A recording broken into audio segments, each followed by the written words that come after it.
नमस्कार माझ्या सगळ्या मित्रमैत्रिणींनो, कसे आहात आपण सगळे. तर आपल्या सगळ्यांचं पुन्हा एकदा स्वागत आहे नवीन एका पॉझिटिव्ह व्हिडिओमध्ये. तर माझ्या सगळ्या मित्रमैत्रिणींनो, तुम्हाला थंबनेल आणि टायटलवरनं कळलंच असेल की आजचा व्हिडिओ हा कोणाच्या बाबतीत आहे. तर कोमलवरती मी ऑलरेडी एक व्हिडिओ केलेला आहे, तो तुम्ही बघितला नसेल तर नक्की बघा. त्याची लिंक मी डिस्क्रिप्शनमध्ये देईलच. तर चला आजच्या व्हिडिओला आपण सुरुवात करूया. तर तुम्हा सगळ्यांना म्हणजे तुमच्यापैकी बरेच जण कोमलला ओळखत देखील असतील आणि बरेच लोक तिचे व्हिडिओ जे आहेत ते दररोज न चुकता 10 वाजता सकाळी बघतसुद्धा असतील. तर कोमल जी आहे ती लक्झमबर्ग या कंट्रीमध्ये राहते, युरोपच्या, आणि बऱ्याचशा गोष्टी ती तिकडच्या शेअर करत असते. तिकडची इन्फॉर्मेशन ती आपल्यासोबत शेअर करत असते. इतकंच काय तर 7 समुद्र पार राहूनसुद्धा ती आपली भारतीय संस्कृती, चाली, रीती, रूढी, परंपरा सगळं काही ती जपते. त्याचबरोबर देश तसा भेस असं ही एक म्हण आहे. तर तिकडच्या पद्धतीने सुद्धा ती राहते. तिकडचं राहणीमानसुद्धा ती सगळं कसं जगते ते सगळ्या काही गोष्टी ती शेअर करत असतेच आपल्यासोबत. तर माझ्या मित्रमैत्रिणींनो, आपल्या ह्या ज्या रोस्टर्स मावशा आहेत ना, तर त्यांनी म्हणजे 2-3 गोष्टीवरनं वारंवार त्या कोमलला बोलत असतात आणि ती गोष्ट कुठेतरी मला खूप खटकत आहे त्यांची. तर पहिली गोष्ट तर आपण रिसेंटलीच वर्ल्ड कप जो आहे तो जिंकलेला आहे. तर तुम्हा सगळ्यांना मी त्याच्या आधी शुभेच्छा देऊ इच्छिते. आणि जेव्हा आपण हा वर्ल्ड कप जिंकलो ना, तेव्हा मला वाटतं प्रत्येक भारतीयांच्या डोळ्यामध्ये आनंदाचे अश्रू हे आलेच असणार. कारण की जेव्हा आपले क्रिकेटरसुद्धा रडत होते, इमोशनल झाले होते जिंकल्यानंतर, तेव्हा प्रत्येकजण हा मॅच बघताना आपल्या घरामध्ये बसून रडतच होता. तर तेच मुमेंट जे आहे ते कोमलने आणि मनोज दादाने त्यांच्या व्हिडिओच्या माध्यमातून शेअर केले. तर त्या गोष्टींवरती सुद्धा ह्या लोकांनी व्हिडिओ बनवला. म्हणजे भारताबद्दल प्रेम, आपुलकी फक्त ह्याच लोकांना आहे का? यांच्यापैकी सुद्धा काही लोक राहतात ना बाहेरच्या कंट्रीमध्ये, मग त्यांना प्रेम नाही का आपल्या देशाबद्दल? अरे त्यांनी जर ते कॅमेऱ्यासमोर व्यक्त केलं, कारण की यूट्यूब हे सुद्धा त्यांचं एक फॅमिलीच आहे. तर आपल्या फॅमिलीसोबत त्यांनी हे इमोशनल मुमेंट जर शेअर केले, दाखवले, तर त्यांना काय दिखाऊपणा वाटतो, नाटकीपणा वाटतो, खोटं नाटक करतात कॅमेऱ्यासमोर. म्हणजे किती बोलता तुम्ही, म्हणजे बोलण्याची सुद्धा एक लिमिट असते. आता प्रत्येकजण त्या दिवशी रडला, इमोशनल झाला. जेव्हा आपण वर्ल्ड कप जिंकलो तेव्हा हे लोकसुद्धा झाले आणि ते लोक आपल्या म्हणजे मायभूमीला सोडून इतक्या लांब राहत आहेत. आणि साहजिकच आहे, त्यांचं कुटुंब त्यांच्यासोबत नाही आहे, भारतीय लोक त्यांच्यासोबत जास्त नाही आहेत. ते अगदी छान कुटुंब 4घंच एका घरामध्ये राहतात. आणि अशा वेळेला जर आपल्या देशासाठी इतकी गर्वाची, इतकी मोठी गोष्ट झाली आहे, एक वर्ल्ड कप आपण जिंकलेला आहे, तर प्रत्येकाला म्हणजे आपण इंडियामध्ये असून आपल्याला रडू आलं, तर त्यांना तिकडे बाहेर देशामध्ये राहून तर इमोशनल होण्यासारखी एक साहजिक गोष्ट आहेच ना. त्यालासुद्धा तुम्ही म्हणजे इतका बाऊ केला, इतका इश्यू केला की एकाच दिवशी या 3-4 जणींचे असे व्हिडिओ आले त्याच टॉपिकवरती. इतकं हसायला आलं ना तुमच्या ह्या बालिशपणावरती मला.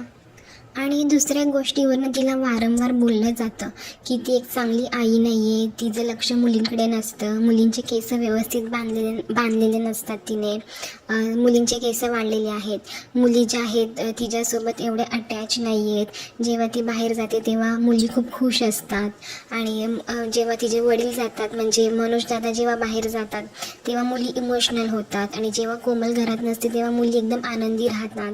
म्हणजे किती जळावं एखाद्यावरती. म्हणजे तुम्ही एक आई असून दुसऱ्या आईला असं बोलता. म्हणजे तुम्हाला जर असं कोणी बोललं किंवा उच्चारलं एखाद्याला तुमच्यासमोर ही गोष्ट, तरी तुम्हाला ती सहन होण्यासारखी आहे का हो? म्हणजे बघा, आता तिला 2 मुली आहेत आणि असंही सांगितलं जातं की मुलींचा जास्त कल जो आहे ना तो आपल्या वडिलांकडे असतो आणि जे मुलं असतात त्यांचा कल नेहमी आपल्या आईकडे जास्त असतो. आता ही गोष्ट मे बी सगळ्यांवरतीच लागू होईल असं नाही आहे, पण जास्तीत जास्त पर्सेंटेज जे आहेत ना ते हेच सांगतात की मुली ज्या आहेत ते जास्त आपल्या फादरसोबत म्हणजे त्यांचं रिलेशन जे आहे ते जास्त स्ट्रॉंग असतं आणि मुलांचं जे आहे ते आपल्या आईकडे जास्त असतं. तर नॉर्मल आहे, तिच्या मुली ज्या आहेत त्या लहान आहेत आणि जेव्हा त्यांना असं वेळ भेटतो वडिलांसोबत स्पेंड करायचं तर त्या अगदी आनंदाने करत असतात. कारण की कोमल जी आहे ती आई आहे आणि आई जी आहे ती अगदी 24 तास आपल्या मुलांसोबत बघत असते, मुलांचं सगळं काही करत असते, बघत असते काय हवं नको ते. आणि जेव्हा बाबा घरी येतात, काम सगळं काही त्यांचं ऑफिसचं संपून, तेव्हा त्यांचा कल जो आहे तो वडिलांकडेच असणार ना, कारण की दिवसभर तर बाबा त्यांना टाईम स्पेंड करत नसतात त्या वडिलांसोबत. आणि जेव्हा कधी बाबा त्यांचे येतात तेव्हा ते बाबांकडे जास्त अट्रॅक्ट होणार ना. आणि जेव्हा ती बाहेर जाते तेव्हा ती सगळं काही मुलींचं व्यवस्थित नियोजन करूनच ती बाहेर पडत असते. आणि काही अशा ते मुलं नॅचरल असतात, ज्या गोष्टी आता ती काय सांगणार आहे का त्यांच्या मुलींना की तुम्ही माझ्यासाठी इमोशनल व्हा, म्हणजे ते लोक आपल्याला बोलणार नाहीत, किंवा तुम्ही बाबांसाठी इमोशनल नका हो. म्हणजे किती ना तुम्ही लोक काहीही बोलायचं म्हणून बोलून जाता. म्हणजे मुलांचं जे आहे ना प्रेम आपल्या आई वडिलांवरती इक्वल असतं, फक्त प्रत्येकाची दाखवण्याची व्यक्त करण्याची पद्धत ही वेगवेगळी असते. आणि तुम्ही बोलूच कसं शकता की ती मुलींची काळजी घेत नाही, मुलींवर लक्ष नसतं, ती व्यवस्थित ती एकटी इतकं काही मॅनेज करत आहे, ती तिकडे एकटी राहते, एकटी स्त्री सगळं घर सांभाळते, आपली दोन्ही मुलं, नवरा, घरातील सगळे इतर कामं, बाहेरचं सगळं काही आणणं वगैरे. ऑफकोर्स तिचे हजबंड तिला मदत करतात, पण पूर्ण तर मदत ते अजिबातच नाही करत. आणि तिचंसुद्धा हे प्रोफेशन आहे यूट्यूब, तर तिचं घर, यूट्यूब हे सगळं सांभाळून ती सगळं काही मॅनेज करते. तर ही किती मोठी गोष्ट आहे. आणि त्यात तुम्ही तिला नावं ठेवता, तिच्या आईपणाबद्दल तुम्ही अशा प्रकारे बोटं उचलता, म्हणजे लाज वाटली पाहिजे अक्षरशः तुम्हा लोकांना. आणि आता रिसेंटलीच ते लोक भारतामध्ये येऊन गेले आणि त्यामध्ये मनोज दादाचा पासपोर्ट जो आहे तो हरवला होता आणि कोमलला दोन्ही मुलींना घेऊन एकटीला ट्रॅव्हल करावं लागलं होतं. तर त्या गोष्टीला धरून ह्या लोकांनी इतके व्हिडिओ बनवले, इतके निगेटिव्ह व्हिडिओ बनवले तिच्याबद्दल अक्षरशः. म्हणजे सूट फक्त तिचाच टॉपिक मला वाटते 8 ते 12 दिवस चालू होता. म्हणजे मनोजचं काय चालू आहे आता तिकडे, तो तिकडचे व्हिडिओ का नाही दाखवते, त्यांनी तिकीट का नाही दाखवलं, त्यांनी हे का नाही केलं, त्यांनी ते का नाही केलं, ती खोटीच बोलत आहे. एअरपोर्टवरती मनोजचा आवाज आला, मनोज आला होता, असं तसं. अरे तुम्हाला लोक एवढे स्वतःला दाखवता आम्ही एवढे हुशार आहोत, आम्ही एवढा रिसर्च करतो, तुम्हाला एवढी तरी अक्कल पाहिजे ना की विदाऊट तिकीट जे आहे ते एअरपोर्टवरती आपल्याला कोणीही अशी एंट्री नाही देत. त्यांना जर हा सगळा ड्रामा करायचाच असताना तर त्यांनी तिकीट्सच नसते काढले ना मनोजचे, फक्त तिघींचेच तिकीट काढले असते आणि फक्त त्यांनी एअरपोर्टच्या बाहेरचा सीन दाखवला असता, आतमधला त्यांनी दाखवलंच नसतं, शूटच नसतं केलं. तिथे दिसत आहे की मनोज जे आहेत ते तिकीट काउंटरवरती उभा आहेत, एअरपोर्टच्या आतमध्ये आहेत ते. आता विदाऊट तिकीट तर आतमध्ये एंट्रीच नसते एअरपोर्टच्या, एवढीसुद्धा तुम्हाला अक्कल नाही का हो. आणि त्याचबरोबर काय एअरपोर्टवरती मनोजचा आवाज आला. आता एअरपोर्ट हे इतकं मोठं आहे, तिकडे इतरही जेंट्स असतीलच ना, कॅमेऱ्यामध्ये दुसऱ्या कोणत्या तरी एखादा जेंट्सचा आवाज आला असेल तर काय अंदाज लावतात तिकडे की बघा तिकडे मनोज, आणि स्पष्ट त्याच्यामध्ये काहीच आवाज नव्हता, फक्त आ ऊ हम असं काहीतरी होतं. ते एखाद्या दुसऱ्याही जेंट्सचं असू शकतं ना, तिच्या बाजूने इतरही लोक जात होती, त्यांचा आवाज झाला असेल कॅप्चर त्याच्यामध्ये, तर त्यांचाही या लोकांनी इतका इश्यू केला. आणि दुसरं ॲलिगेशन काय लावलं की तिच्या सासूबाईने एकटीने इतक्या लांब ट्रॅव्हल केलं, त्यामुळे तिला दाखवून द्यायचं होतं की मी सुद्धा एकटी ट्रॅव्हल करू शकते, तेही दोन्ही मुलींना घेऊन. म्हणजे किती भांडणं लावायची कामं करता ना तुम्ही लोक प्रत्येक घरामध्ये. हेच झालं, आग लावायची आणि बाजूला व्हायचं. अरे तिला काय गरज आहे तिच्या सासूबाईंची स्पर्धा करायची? तिची सासूबाईची तिची बरोबरी होऊ शकते का? आपण आईची ने आपण आपली बरोबरी कधी करतो का? आणि त्या दोघींचं छान असं मुलीचं आणि आईचं नातं आहे हो. तुम्ही कशाला उगाच त्याच्यामध्ये आग लावायची, काड्या घालायची प्रयत्न करत असता हो. तुम्हाला एवढी अक्कल पाहिजे की ती ज्या देशामध्ये राहते तिकडे अजूनही तिचे मित्रमैत्रिणी आहेत, फ्रेंड्स आहेत जे इंडियन आहेत, ते लोकंसुद्धा तिचे ब्लॉग्स बघतात. त्यांना जर खोटं बोलायचं असतं तर एवढं मोठं खोटं ते का बोलतील सोशल मीडियावरती? कारण की सोशल मीडियावरती जे आहे ते त्यांची पूर्ण फॅमिली त्यांना फॉलो करते, त्यांचं पूर्ण फ्रेंड सर्कल त्यांना फॉलो करतं. एवढे गट्स आहेत का? एवढं मोठं खोटं ते बोलू शकतात का अगदी? म्हणजे कोणीही त्यांना कमेंट केली असती किंवा कोणीही त्यांच्या रिलेटिव्हने त्यांच्या विरुद्ध व्हिडिओ बनवला असता की हे सगळं खोटं आहे, फेक आहे, पण कोणीच असं नाही केलं, कारण की ते खरं बोलत होते, खोटं असं काहीच नव्हतं त्याच्यामध्ये. आणि तुम्हाला लोकांना इतका कॉमन सेन्स हवा आहे की मनोज दादा जे आहेत ते बाहेर राहून इतक्या मोठ्या कंट्रीमध्ये ते जॉब करत आहेत, चांगल्या पदावरती ते आता जॉब करत आहेत.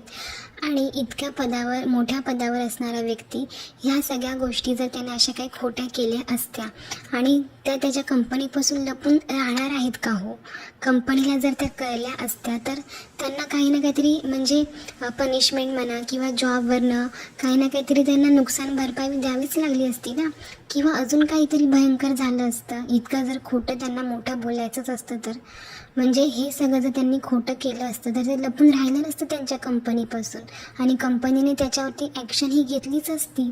पण असं काहीच नाही झालं आणि त्यांना जर खोटं बोलायचं असतं ना तर ते अजूनही दुसरं काहीतरी बोलू शकलेच असते ना. पण जे खरं आहे तेच त्यांनी दाखवलं ना आपल्या पूर्ण ऑडियन्सला. आणि किती जळावं ना एखाद्यावर, त्याचा तुम्ही लोक एक चांगलं मूर्तिमंत उदाहरण आहात.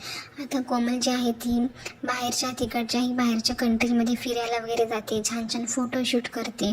तर त्याच्यावरती सुद्धा या लोकांनी ट्रोलिंग केलेलं आहे तिला, की ती एका दिवसाला 3-3 व्हिडिओ शूट करते आणि तेच व्हिडिओ ती अपलोड करते. मुलींकडे लक्ष नसतं तिचं, नुसती नावाला जाते आणि रील वगैरे शूट करत राहते. म्हणजे तुम्हाला का जळफळाट होत आहे? तुम्हाला हे सगळं करायला भेटत नाही आहे, त्यामुळे तुम्ही तिच्यावर जळून असे शब्द वापरत आहात, असे निगेटिव्ह व्हिडिओ बनवत आहात. म्हणजे एखाद्याला आनंदी बघणंसुद्धा तुम्हाला बघवत नाही आहे. ती तिच्या आयुष्यामध्ये आनंदी आहे, तिचे हजबंड तिला सपोर्ट करत आहेत, वेगवेगळ्या बाहेरच्या कंट्रीमध्ये तिला फिरायला भेटत आहे, तिकडे चांगले चांगले कपडे ती घालत आहे, फोटोशूट करत आहे. तर हे सगळंसुद्धा तुम्हाला बघवत नाही आहे. म्हणजे एखादा जर सॅड असेल, दुःखी असेल, त्याला पण तुम्ही रोस्ट कराल. एखादा आनंदी आहे, एन्जॉय करत आहे सगळं काही, त्यालासुद्धा तुम्ही रोस्ट करत आहात. म्हणजे काय आहे तुमचा कंटेंट जो आहे ना व्हिडिओचा, तो एकदा तुम्ही फिक्स करा बायांनो. म्हणजे आम्हाला पण कळलं नक्की तुम्हाला कशावरती बोलायचं असतं ते. म्हणजे मी बघत आलेली आहे, तुम्ही लोक दोन्ही बाजूने बोलता. म्हणजे एखाद्या नवऱ्याने जर बायकोला सपोर्ट केला तर त्यालाही तुम्ही नावं ठेवता, त्याला बायकोचा बैल म्हणता, त्याचबरोबर त्याला घरगडी म्हणता, बायकोच्या मागे कॅमेरा घेऊन फिरत असतो, असं काही ना काहीतरी त्याला जोकिंगमध्ये घेऊन त्याला नावं ठेवता. एखादी जगर जी आहे ती खूप म्हणजे फॅशनेबल कपडे घालत असेल, स्वतःला मेंटेन ठेवत असेल, डाएट करत असेल, योगा करत असेल, सगळं काही व्यवस्थित मॅनेज करून ती स्वतःला वेळ देत असेल, स्वतःला पॅम्परिंग करत असेल, तरीसुद्धा तुम्ही तिला नावं ठेवता. दुसरीकडे एखादी बाई जर साधी सिंपल राहत असेल, तिचं बोलण्याची पद्धत साधी, कपडे घालण्याची पद्धत साधी, हे सगळं साधं असेल तर तिलाही तुम्ही काकूबाई म्हणता, गावंढळ म्हणता, वेगवेगळ्या काहीतरी विचित्र नावाने तिला तुम्ही बोलवता. म्हणजे त्या बाजूने सुद्धा तुम्ही बोलता. एखाद्या बाईने जर खूप असं छान छान जेवण पदार्थ जर ती रोज बनवत असेल, छान छान डिशेस ती शेअर करत असेल तर तिलाही तुम्ही नावं ठेवता. एखाद्या ब्लॉगरने जर खूप कमी जेवण बनवत असेल, आणि प्रत्येकीला माहिती असते की तिच्या घरामध्ये किती स्वयंपाक लागणार आहे, त्या हिशोबाने जर कोणी एखादा स्वयंपाक कमी करत असेल तर त्यांनाही तुम्ही नावं ठेवता. म्हणजे काय ना काय बोलावं आता तुमच्याबद्दल. म्हणजे मला कीव येते तुमच्या विचारांची, तुमच्या अशा वागण्याची. तुम्ही एवढ्या मोठ्या असूनसुद्धा असे विचार ठेवता तुम्ही एखाद्या स्त्रीबद्दल, आणि ज्या स्त्रियांशी तुमचं काहीही शत्रुत्व नाही आहे, घेणं देणंच नाही आहे, त्यांच्याबद्दल तुम्ही असे बोलत आहात, त्यांच्यावर असे घाणेरडे आरोप लावता. त्याचंच मला आश्चर्य वाटतं. तर माझ्या मित्रमैत्रिणींना मी माझे पॉईंट्स जे आहेत ते माझ्या व्हिडिओच्या माध्यमातून तुम्हाला सांगितलेले आहेत. आणि हा व्हिडिओ करताना मी कोणाबद्दलही चुकीचे शब्द वापरले नाही आहेत, कोणालाही कुठच्याही प्रकारचं विचित्र पद्धतीने मी रोस्ट अजिबातच नाही केलेलं, कारण की मला तशी शिकवणच नाही आहे. मला माझ्या लिमिटेशन्स अगदी माहिती आहेत, तो विचार करूनच मी व्हिडिओ बनवत असते. तर हा व्हिडिओ तुम्हाला कसा वाटला ते मला कमेंट बॉक्समध्ये नक्की सांगा आणि एक लाईक तरी नक्की करा व्हिडिओला. भेटूया अशाच एका धमाकेदार व्हिडिओसोबत. तोपर्यंत सगळ्यांनी आपापली आणि आपल्या कुटुंबाची काळजी घ्या. भेटूया लवकरच. बाय.